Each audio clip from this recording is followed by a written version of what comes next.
ҳамроҳ бо Шаҳобиддин Якимов ва фикр мекунам ҳоло дар студия бо мо пайваст ҳастанд. Салом Шаҳобиддин Якимов. салом, дуруд ба шумо, дуруд ба шунавандагони шумо. Саломати сарбаланд бошед. фикр мекунам ки рақобатҳое ки дар UFC Fight Night сурат гирифтанд дирӯз ва дуюмин рақобате ки дар бигем соати 3:30 ба 4 шаб сурат гирифт, рақобати Муин Ғафуров бо намояндаи Полша Якуб Виколач буд. Хуб, шумо ин рақобатро тамошо кардед, чӣ бардошт кардед, чӣ камбудиҳо дошт Муин, чӣ чиҳое бояд мешуд ки нашуд? хуб, албатта ҳар як варзишгаре ки рӯи майдон мебиёяд, намояндагони ӯ бигем ки мухлисони ӯ варзишгар албатта мехоҳад ки ғолиб бояд варзишгар, вале лекин боз ҳаст нафаре аз муқобили ӯ ки ӯ ҳам бо як тактикаи ҷангӣ рӯи майдон омадааст ва ӯ ҳам мехоҳад ки аз ин майдон бо пирӯзӣ яъне берун ояд. بیایید شما با راوند یکم نظر کنیم. راوند اولی که به واسطه بابرتری خوسه ویگلچی پولشاگی اسپری گردید. انتظار داشتید چون این آغازی نو برای موین غفور؟ ببینید رقیبی موین رقیبی تصادفی نبود، چرا که سر از سال 2014 او رو آورده است به مهربای مخته، ولی ببینید سه غالبیت پی هم، یک مساوی، باز یک غالبیت و بعدا باز دو باخت و بعدا باز 7 غالبیت. همین گونه غالبیت های پی در پی و باز باخت دارد و باز 8 غالبیت دیگر باز یعنی در کارنامه خود دارد. 10 هم بیشین دارد و فکر میکنم که هر رقیبی که بر مقابل چنین ورزشگر یعنی به میدان باید براید او خیلی اول فکر کرده باشد که رقیبی او کی است و چگونه یعنی تاکتیکای جنگی بماند بر مقابل چنین ورزشگران. رقیبم رقیبی تصادفی نبود، هرچند موین تجربه کلان دارد، ولی هر نفری که در تالار ورزشی عرق جبین میریزاند او نفر البته از میدان با غالبیت بیرون می آید. و چطور مشاهده هم کردیم در راوند اول ویگلچ سوی برتری خوسته بود، ولی در راوند دوم ببینید یک نتیجه مساوی احتمالی هم به نظر رسید، یک برابری خوسته محسوس میشد.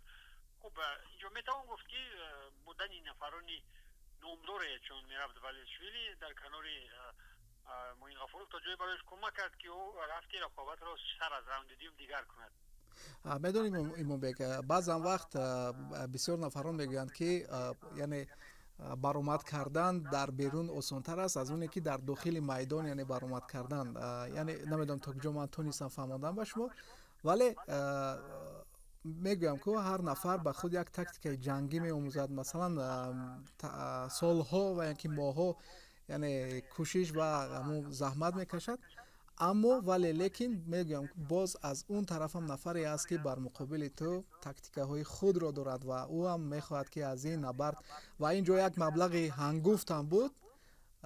فکر میکنم هر دوی آنها میخواستن این مبلغ رو به دست آورند، ولی با یکی میسر گشت آن را. در راوند سوم کار همین گونه شد که برتریت بگیم از حساب ضربه ها، از حساب امتیازها تا جای از نگاه مخلصی به نفع موین غفورov بود، ولی در یک حالت ناگوار قرار گرفت موین غفورov در ثانیه های اخیر که در آنجا از اصول بوغی کردن استفاده بود نماینده پولشا و همگی یک ثانیه دیگر باقی مانده بود تا همان بگیم صدای انجامی راوند. بله انجامی راوند، ولی در این حال موین غفورov ناگهان تسلیم شد. بسیار مخلصان بسیار هواداران میگن که موین غفورov میتوانست که توقف کند یک ثانیه دیگر اگر هوشش هم برود.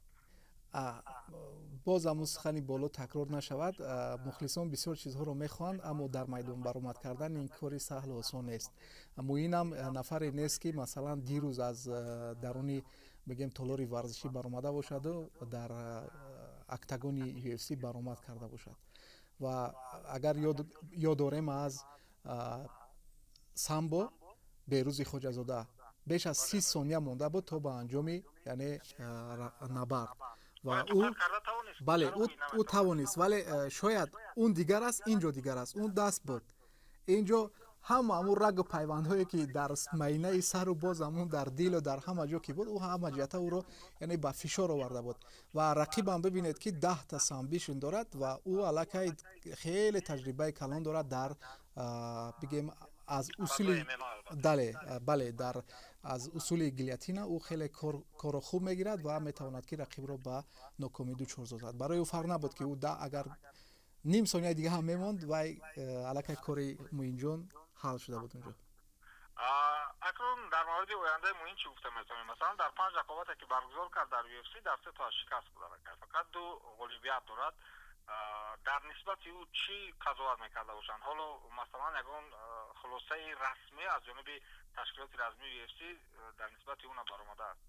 хоб бибинед бисёре аз варзишгарони мо аллакай дар чандин ташкилотҳо баромад карданд ва алалхусус муинҷонам бибинед муин дар чандин ташкилотҳое баромад кардааст ки на ба ҳар як варзишгари муваффақи тоҷикистон имкон даст медиҳад ки онҳо худро дар он ташкилотҳо санҷида бошанд, вале муин он мактабҳоро гузаштааст ва фикр мекунам боз ҳаст ташкилотҳое ки ҳарчанд нуфузи UFC-ро надошта бошанд ҳам, вале дар миёни дигар бигем ҷомеаи ҷаҳонӣ онҳо ҳам нуфузи баланд доранд ва мехоҳанд ки муин дар он ташкилотҳо баромад карда бошад.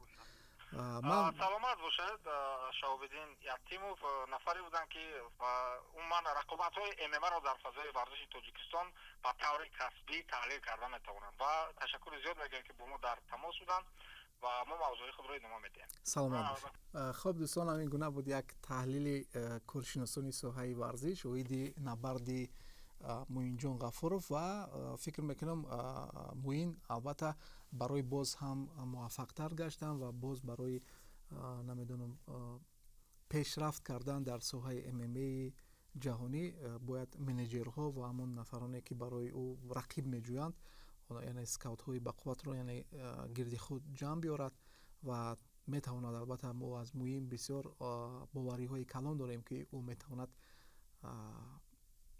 набардҳои диданиро манзури ҳамагон карда бошад ва барои муин бурдборӣ таманно дорем ва орзумандем ки муинҷонро дар кӯтоҳтарин фурсат дар майдони набард бибинем ва бо ҳамон шовҳои худ дили ҳамагонро шод карда бошад.